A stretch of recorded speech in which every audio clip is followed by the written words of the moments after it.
हम लोगों को मुखबिर करें। सभी को नमस्कार। गौ भारत भारती के 11 साल समर्पित भाव से सेवा के पूर्ण होने के इस पूर्णाकृति कार्यक्रम में मंच पर उपस्थित आचार्य पवन त्रिपाठी जी, राणे जी, मंच के सभी महानुभाव और उपस्थित भाई और बहनों, मुझे इस बात की पूरी जानकारी है कि बहुत देरी से आप सब लोग यहाँ बैठे हुए हैं और इस बात का भी मुझे ख्याल है कि मेरे पहले बहुत सारे लोगों ने आपसे रूबरू होकर अपनी बातों को बड़ी विस्तृत और लंबी तरीके से किया होगा। आजकल 2020 का जमाना है आचार्य जी, और इसके लिए पहले लोग किताब पढ़ते थे, अब सिर्फ व्हाट्सएप पढ़ते हैं। पहले लोग ग्रंथ घर पे रखते थे, अब पीडीएफ की फाइल मोबाइल में रखते हैं। और इसके कारण अटेंशन स्पैन, ये गति के कारण अपने जीवन में सबसे कम होता गया। हमारे इस स्पर्धात्मक जीवन में गति को ही ज्यादा महत्व रहा और गति के आधार पर प्रगति है, इस बात को हम लेकर आगे बढ़े। मैं उसका विरोधी नहीं हूं, उसकी जानकारी मुझे है कि मैं आईटी मिनिस्टर भी हूं और उसके कारण आने वाली सभी तकनीकियों को और विज्ञान के सभी प्रयोगों को अपने जीवन के सुख शांति समाधान के लिए उपयोगिता में लाना, यही तंत्रज्ञान के उपयोगिता का सही आत्मा है। लेकिन बहुत बार देखा यह जाता है कि इस स्पर्धा में, इस रेस में हम अपने जीवन के मूल्यों को समय देने में कहीं समय न होते हुए अनदेखा करते गए। और ऐसी स्थिति में जो निसर्ग ने, नेचर ने, प्रकृति ने हम सबको दिया है, उन चीजों के बारे में समझना, समझते हुए उस पर कार्यान्वित करते हुए उसका प्रचार प्रसार करना, ये अपने दिमाग से तो निकल गया। और इसके लिए किसी ने सही कहा है कि सबसे बड़ा गुरु अगर दुनिया में कोई है तो प्रकृति है, निसर्ग है, नेचर है। और जिसने प्रकृति से आत्मिक संबंध बनाया, उस व्यक्ति का जीवन शांति, सुख, समाधानी है ही, लेकिन वो व्यक्ति और लोगों को भी शांति, सुख, समाधान के जीवन की अनुभूति दे सकता है। लेकिन निसर्ग, प्रकृति के बारे में सोचे तो, और सोचने का समय नहीं रहा। आजकल तो व्हाट्सएप पर जो आता है उसके ऊपर हमारा भरोसा अपने माँ बाप ने, भाई बहन ने, पति पत्नी ने कहने के बाद भी सबसे ज्यादा होता है। मैं व्हाट्सएप विरोधी नहीं हूं, लेकिन मैं कहना ये चाह रहा हूं कि हम सब जो हमारे सामने ईश्वर की, प्रकृति की निर्मिति का आविष्कार है, जादू है, उसको अनदेखा करने लगे तंत्रज्ञान की महिमा के मंडल में चकाचौंध होने के बाद। और ऐसे परिस्थिति में जब गौ भारत भारती नाम का कोई वर्तमान पत्र परमेश्वर की उस असीम कृपा का जो आविष्कार है और जो निसर्ग का अवतार अपने सामने है, उस गौ माता के बारे में सोचने के लिए हम सबको मजबूर करता है। इसके लिए गौ भारत भारती मेरे लिए महत्वपूर्ण है। 11 साल लगातार प्रयास।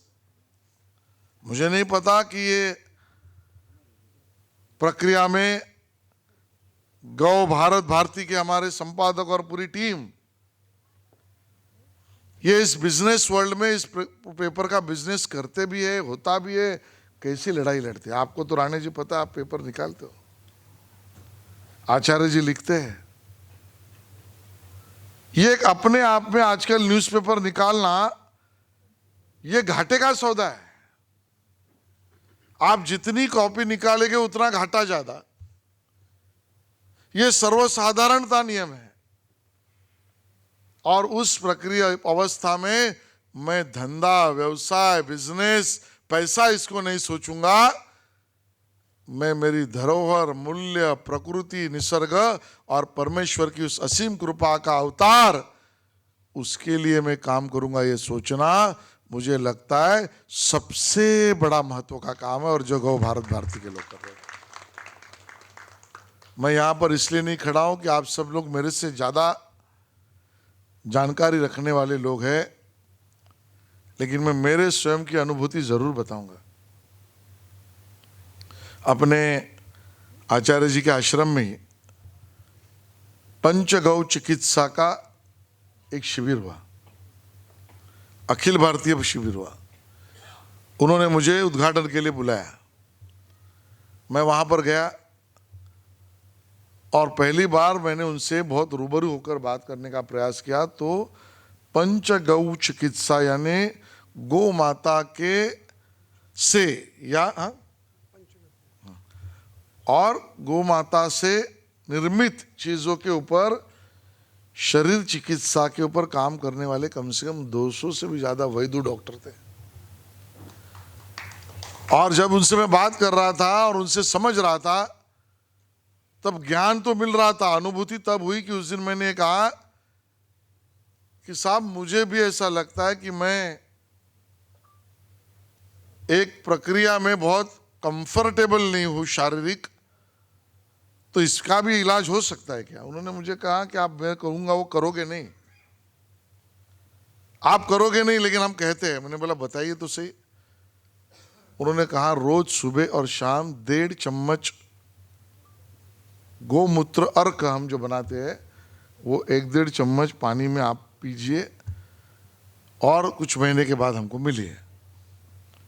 मैं भी सोचता रहा ये करना चाहिए, ठीक है, मिलेगा नहीं मिलेगा, लेकिन मैंने भी मन में गांठ मान ली कि चलो करते ही है।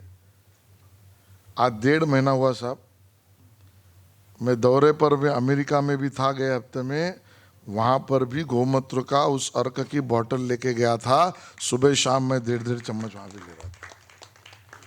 और आज आपको बता दूं, आचार्य जी और राणे जी बता सकते हैं कि पहले से मेरे चेहरे का फर्क और अभी के फर्क में 1.5-2 महीने में जो फर्क हुआ, वो सिर्फ मैं मानता हूं सदगुरु कृपा और गोमूत्र अर्क के प्राशन से हुआ। अब कोई किसी को हमने अवार्ड दिया, वो स्टार्टअप कर रहे हैं उस बात पर। मैं वो पंचगौ चिकित्सा के लोगों से मिला, उन्होंने कहा ये प्रोडक्ट्स के ऊपर अमेरिका के यूनिवर्सिटी में, जापान के यूनिवर्सिटी में उसके ऊपर अभी रिसर्च हो रहा है। सबसे बड़ा ऑक्सीजन की प्रक्रिया को गति देने का ताकत भी इसी में है। किसी ने मुझे कहा कैंसर को ठीक करने की प्रक्रिया में आवश्यक चीजों की बातें इसी में है। और मैं एक विधायक का नाम बताऊंगा, सचिन कल्याण शेट्टी, अक्कलकोट के विधायक है, हमारे मित्र हैं, हमारे पार्टी के दल के विधायक है। मैं उनके घर पे गया था। बड़ा उनका क्या कहते, गौ माता का एक इन्होंने गौशाला बनाई है और सब देसी गौ माता के ब्रीड के वहां पर बछड़े भी थे, बड़ी भी माताएं थी। और उनके मामा श्री मुझे मिले। वो चाय पीते पीते बातचीत हुई। अब मैं उनका अनुभव कह रहा हूं। और तब सचिन कल्याण शेट्टी ने मुझे कहा कि मामा गए 2.5 महीने से मेरे पास रहते हैं। उन्होंने रहते होंगे। मैं कहा नहीं, 2.5 महीने पहले उन्होंने फोन किया, बोला कि अरे सचिन मैं तेरे घर पे आना चाहता हूँ। मैंने बोला मामा आ जाओ। आने के बाद मामा ने कहा कि मैं 2-3 महीना रहना चाहता हूँ, मैं रहूं क्या? बोले मामा रहिए। सचिन ने कहा, मैंने 2 दिन बाद मामा को पूछा कि भाई क्या कारण था ऐसा, यानी आप साल भर भी रह सकते, आपका ही घर है, लेकिन तो बोले नहीं, है मेरा मेडिकल रिपोर्ट देख, मेरी शुगर 300-350 है।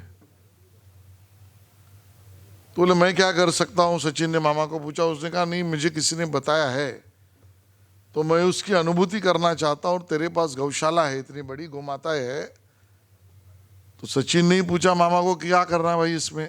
बोले कुछ नहीं, मैं 2-2.5-3 महीने यहाँ रहूँगा और गौ माता का जो ऊपर का क्या कहते हैं मशीन, उस पे ऊपर किसी ने मुझे कहा कि तू इसका सिर्फ हाथ घुमाने का प्रयोग करने से तेरे जीवन में शारीरिक विपदाओं से तुम बाहर निकल सकते हो। वो मामा ने कहा, सचिन ने कहा ठीक है। और उसके सामने 2-2.5 महीने के बाद मैं जब वहाँ था तब उसके मामा श्री का उसने अभी का रिपोर्ट बताया 350 की शुगर 190-180 तक आ गए थे। अचंभित होने वाली घटना है और इसके लिए ईश्वर की परम कृपा का पूरा आशीर्वाद। हमारे लिए तो धार्मिक भावना है, हमारी तो प्रथा परंपरा है, हमारा तो धर्म है, लेकिन पंचगौ चिकित्सा के वैद्यों का जो अनुभूति मेरे को आई उसमें मैं ये कह सकता हूं इसका वैज्ञानिक और मेडिसिन का भी उपयोग है।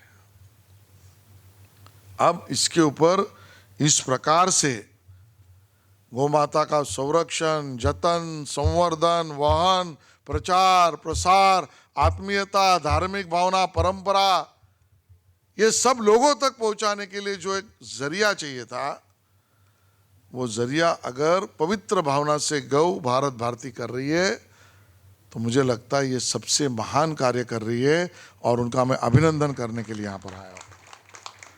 और उसी के साथ साथ आप में से सभी लोग जो उस विषय पर, उस प्रक्रिया पर संशोधन, अभ्यास और अनुभव कथन कर रहे हैं, तो आप भी उतना ही महान कार्य कर रहे हैं कि जो निसर्ग की देन को पहचान कर उस प्रकृति के साथ चलने का आप काम कर रहे हैं।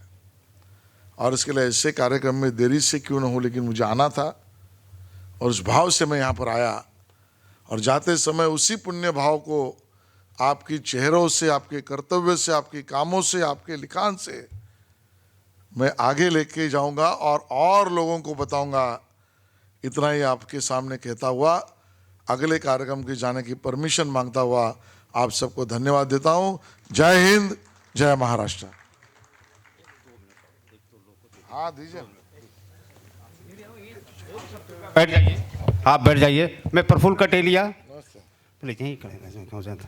एडवोकेट विनय कुमार दुबे, एडवोकेट आप जिसका नाम ले रहा हो फटाफट आ जाइए, समय नहीं है बिल्कुल। एडवोकेट विनय कुमार दुबे, प्रफुल्ल कटेलिया, उमेश भाई शाह, सब आ जाइए। हमारे मुस्तफ़ा यूसुफ अली गोम जी, दिलीप मोहम्मद, आप ट्रॉफी दे दीजिए। हाँ आ जाओ दिलीप भाई, हाँ आ जाओ आ जाओ आ जाओ। ये ओल्ड एज होम चलाते हैं दिलीप भाई, बहुत अच्छा काम करते हैं। हाँ। किसका नाम है? मुस्तफ़ा गोम साहब। मैं सम्मानित नहीं होता अपने मंच पे, मैं नहीं होता। रुकिए आइए। मुस्तफ़ा भाई गोम नहीं है। प्रफुल्ल कटेलिया, अभिषेक जाजू जी आ जाइए तुरंत। अभी शंकराचार्य जी का जो कार्यक्रम चल रहा है, ये मुस्तफ़ा गोम नहीं है शायद। अभिषेक जाजू आइए।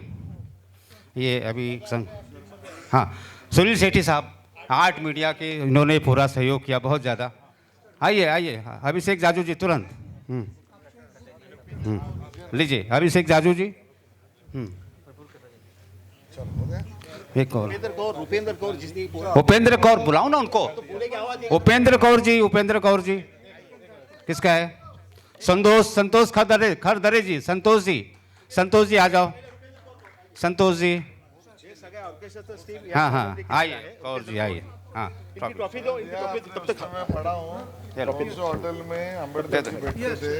संतोष जी मुंबई के हॉल में कार्यक्रम हुआ, सब आपने लिखा है। संतोष खरदरे जी, हाँ आइए। उपेंद्र, हाँ संतोष खरदरे साहब शिक्षा से जुड़े हुए हैं। आइए चलिए मैडम। संतोष जी, अरे इधर प्रफुल्ल कटेलिया, प्रफुल्ल जल्दी आओ, तुरंत जल्दी आओ जो नाम। Thank you sir. प्रफुल्ल भाई आओ। उमेश भाई शाह आगे जाओ। उमेश भाई चलिए, हो गया प्रफुल्ल भाई, हो गया। चलो आओ चलो। और किसका है? योगेश लखानी के कोई आए हैं क्या? आइए आइए ऊपर आइए। योगेश लखानी, योगेश लखानी, योगेश, हाँ उमेश भाई शाह, चले। योगेश लखानी की प्रतिनिधि हैं, Yogesh Lakhani, bright outdoor media वाले, है ना। मोना मिश्रा, चलो। स्थानीय क्या रहो जी, धन्यवाद सबका। गोल्ड ओनर सानी है तो बोला ना। अरे यार, ग्लोबल एक्टिव ओनर्स सानी कहाँ है? अजीब सा नाम लिख के दिया तुमने, छोड़ो। कौन है? आदित्य शुक्ला, ये तो दूसरे अतिथि से दिला देंगे। हाँ आइए आइए ऊपर आइए, जल्दी आ जाइए, जल्दी आ जाइए। हाँ आपका भी है ना, दिया था ना आपको सम्मान के टाइम पे। चलो आपको भी ओके, सम्मान के टाइम पे। अच्छा एक मिनट, एक मिनट सर, हमारे ये सर एक मिनट सर निकल रहे हैं, चलो। मैं निवेदन करूंगा बाकी जो सम्मान रह गए बैठ जाइए आप लोग, कुछ लोगों को देना है।